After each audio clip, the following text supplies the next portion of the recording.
दीन की सोहबत में उठने बैठने के बाद अगर कोई 20, 23, 24 साल का जवान अपनी शादी के मौके पर यह कहता है कि अब्बा मेरी शादी में नाज शरीफ की महफिल होगी, मेरी शादी में फला मुबल्लिग को बुलाकर मैं बयान करवाऊंगा, मेरी शादी में डीजे नहीं बजेगा, मेरी बारात बैंड के साथ नहीं जाएगी, तो जानते हो पहले तो बाप आंख दिखाता है, उसके बाद मां समझाती बुझाती है। अगर उसने अपने माँ बाप को कन्विंस कर भी लिया, अगर उसने अपने माँ बाप को मना भी लिया, तो खाला नाराज हो जाती है, मामू नाराज हो जाता है, बड़े अब्बा नाराज हो जाते हैं कि अगर शादी में तुझे यही सब करना है तो जा तू कर ले शादी, हम तेरी शादी में आने वाले नहीं। कैसी शादी? अगर शादी में डीजे न बजे तो लोगों को पता कैसे चलेगा कि ये शादी का घर?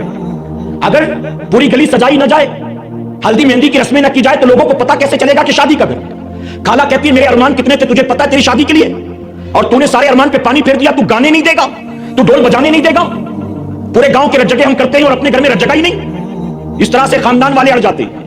मामू कहता है जा तू कर ले, मैं नहीं आने वाला, आज से तू मेरा भांजानी में मर गया तेरे लिए। अल्लाह अकबर। बात शरीयत की करे तो खुद पूरा खानदान उसके पीछे लग जाता है। मैं कहता हूं मुसलमानों एक बात अच्छी तरह से समझ लो, अगर आप अपने घर होने वाली शादी को शरीयत की रोशनी में कर रहे हैं और अगर कोई आपका अपना नाराज हो गया, उसने कहा मैं नहीं आता, उसने कहा मैं नहीं आती, उसने कहा मैं आऊंगी तो गाऊंगी, मैं आऊंगा तो अपनी तरफ से बैंड लाऊंगा, अगर आपके खानदान वाले कोई नाराज हो जाएं और कह दें कि अगर इस तरह से शादी करेगा तो हम नहीं आएंगे, तो मैं कहता हूं उन्हें मनाने की जरूरत नहीं है। उसकी वजह कि अगर वो नहीं आते तो ना आए। अगर आपकी शादी हुजूर की सुन्नत के मुताबिक हुई, शरीयत के दायरे में हुई, नबी की नातों और नबी के दुरूद व सलाम की लड़ियों के साथ हुई, आपकी शादी में चंद खानदान वाले गांव वाले न भी आए, उनको ना आने दो, अपनी शादी शरीयत के दायरे में रहकर करना, यकीनन आपकी शादी में अल्लाह आसमान से रहमत के फरिश्ते भेजेगा। मेरे प्यारे आका अलैहिस्सलातु तस्लीम के प्यारे दीवानों, हम मुसलमान हैं, कहें अल्हम्दुलिल्लाह। क्या बताइए हम सिर्फ जुमा के मुसलमान हैं, जिस दिन 2 रकात पढ़ना हो उसी दिन के मुसलमान? हम ओकेशनली मुसलमान हैं कि परमानेंट मुसलमान? जुमा वाले, शबे मिराज शबे बारात वाले, माह रमजान वाले, आज जानते हो हमारा हाल, हमारा इस्लाम पर अमल कैसा है? हमारा और आपका इस्लाम पर अमल जानते हो कैसा है?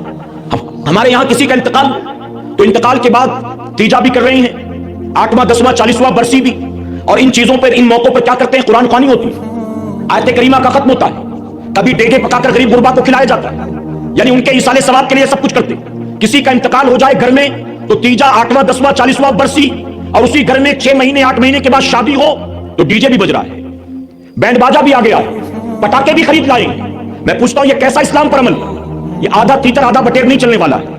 आप कहें कि इंतकाल होगा तो कुरान खानी भी करेंगे और शादी होगी तो बैंड भी बजाएंगे। मेरे प्यारे आका अलैहिस्सलातु तस्लीम के पैजवानों, याद रखना, घर में तुमने कुरान खानी की तो यकीन है तुम्हें कि कुरान खानी करने से अल्लाह मरहुमीन की बख्शिश फरमाएगा, कुरान खानी करने से अल्लाह घर में रहमत का नुज़ुल फरमाएगा, कुरान खानी करने से अल्लाह रोजी में बरकत अता फरमाएगा। तो ये क्यों भूल गए हो, कुरान खानी करने से जहां अल्लाह की रहमत बरसती है वहीं डीजे बजाने से अल्लाह की लानत भी तो उतरती है। वो तुम भूल गए, तुम्हें अल्लाह की रहमत का इंतजार है और लानत का कोई ख्याल नहीं। मेरे प्यारे आका अलैहिस्सलातु तस्लीम के प्यारे दीवानों, ये कैसे मुसलमान कि खुद अल्लाह उसके फरिश्तों की लानत को अपने घर में दावत देते, अल्लाह उसके फरिश्तों की लानत को अपने घर में दावत देते।